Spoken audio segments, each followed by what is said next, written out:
guys? We are back after a 1 week break. We took about a week off, just because we're going back to campus.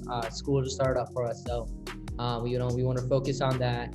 But this week, Super Bowl week, super exciting. We got fun picks this week in addition to our bets on the game. But let's talk about 2 weeks ago, the conference championship. Our Instagram polls, our fans were wrong in each game. Picked the Bills to cover. That didn't happen. They picked the Packers to cover, and that surprisingly didn't happen.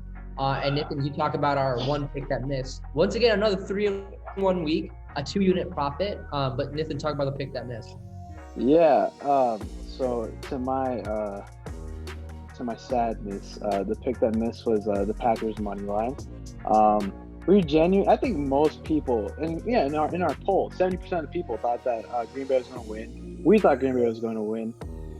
What happened last week was surprising, but it honestly was on the Packers. They had their chances. They didn't capitalize. Yeah. Ultimately, I mean, it was just we looked out of place, and as a result of that, the Packers lost that game. And let's put it this way. I mean, the Packers did have their chances with those 3 interceptions. Like, that's great on the Packers defense. But people don't remember this, or maybe people don't know this, is that the Buccaneers defense is so used to playing when the other team gets the ball back based on a turnover. As you remember, Jameis Winston had the 30 touchdowns and 30. So they're very used to that. So that's why, I'm not surprised that happened. Mm-hmm. I am surprised because it's Aaron Rodgers. Yeah. I honestly thought he'd have a better game. He had a good game. He had 3 touchdowns. That pick was questionable because I genuinely thought that was holding. That's a completely different discussion. Yeah, I mean, I don't know. I mean, in that situation, you expect Aaron Rodgers to capitalize. Yeah. Doesn't happen. But, we move on. We move on. As fans, we got to move on. Sports betting, obviously have to move on. That's true. So, Nathan, do you want to start off with your picks? Yeah, I got. So, unfortunately, my Packers aren't going to be in the Super Bowl, but it is what it is. So, our first pick of the week, I'm taking the under for the game, which is set at 56 points total. The reasons for that, I think, obviously, Tampa's defense is playing well, as evidenced by how we couldn't capitalize on 3 straight turnovers, and given that Green Bay is one of the best offenses in the league. And then Kansas City's defense has been playing very well in the playoffs. Very, very well. I think they held Bills offense to the Bills are one of the best offenses in the league. Very good. Josh Allen. Yeah. I mean, Josh Allen was pretty stupid in some of when he was getting pressured. But he never took the ball away. But he was getting pressured. His average yards per attempt was only 6. If you look at the Chiefs or the Bills running attack, they average 7 yards per carry, but that's so misleading. If you look at the stats for that game, it was literally just because Josh Allen ran the ball 7 times for 88 yards. So outside of that, the running backs really didn't do anything. The Chiefs secondary contained or stopped their pass offense pretty well. I think 56 is pretty high, given that also these 2 teams had an extra week to prepare for each other. And then the last time they played, I believe it was under 56 points. So it was about 50. With all those factors, I would take the under for this game. I agree. I like it. Also, Chiefs offensive line is a little banged up, and the Bucs front 7 is really, really good. So I expect them to pressure Mahomes. I still expect a great game, which is a little low scoring than normal. Yeah, absolutely. What is and then I can go. For my actual pick, I'm gonna go with the Chiefs money line. I'm really conflicted. I really like the Bucs. Like I just mentioned, the Chiefs O-line is a little banged up. Front 7 for the Buccaneers defense is really good, but I don't know if I said this in previous videos, but I've definitely said it before in my lifetime. Andy Reid is the best coach coming off a bye, and he pretty much has a bye. I mean, Clyde Edwards-Helaire is gonna be back. So now you have a run game, or somewhat of a run game. I really like Edwards-Helaire. And fun fact, before I move on, I actually, me and Nathan both agreed that the Chiefs were making the Super Bowl. And I said it'd be a long shot for the Bucs to also be there. But I did kind of say that. Uda did call it.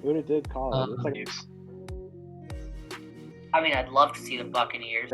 4th or 5th prediction from that video. That's right. I still predicted it. I just think it's gonna be a good game. But I do think the Chiefs and Andy Reid pull that out.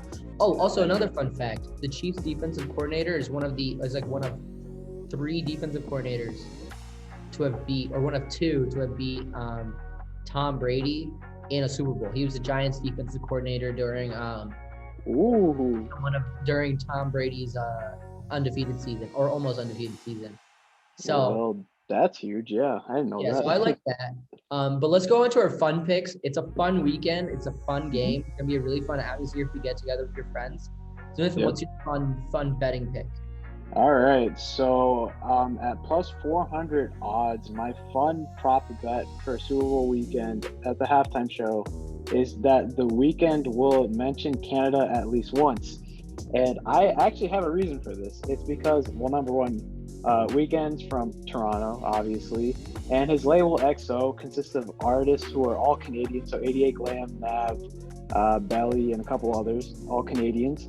And also in the last Super Bowl with Jennifer Lopez and Shakira, I think they made sure to let the world know that they have Puerto Rican descent. So I think the Weeknd kind of follows in those footsteps and reps Toronto, and eventually at some point says or mentions Canada in my estimation. Yeah, I really like that. I mean, I think he's Canadian and he's really proud of that. I'm just having to bring that up at one point. I think at least. And another thing too. Sorry, right. If he brings out Drake, I'm like 90% sure they'll mention Canada. If Drake comes on there and does like Crew Love or something, I can guarantee that would be insane. That'd be so my pick is kind of similar to what Nathan just said. Is that Doja Cat is going to make an appearance. Nathan, I don't remember the odds. Do you remember the odds for that one? Plus 375. Plus 375. Yeah, I like this one. The In Your Eyes remix was super popular. And Doja Cat is kind of like on the rise, I think. I think she's really good. And I think her and then as we all know, The Weeknd's definitely gonna go through almost all of this new album, because that was probably the biggest music of all 2020. And like this is as big due to the Grammys, because they snubbed him from a That's Grammy. Facts. So I think he's gonna go all out. I hope he does. I hope he brings a lot of people. So In Your Eyes remix, I'm gonna say Doja Cat will be there. That's fair. And also not a part of our actual bets, but I'm putting money that Can't Feel My Face is gonna be the first song. Not actually part of our actual bets, but I'm just, in my opinion. Such a horrible bet. If it happens, you're a genius. I'm telling you, bro. I just want it on video. But yeah, I mean, so to kind of like stack our bets for our actual picks, so for the total under 56, Chiefs money line, we're gonna go 3 units for both of those.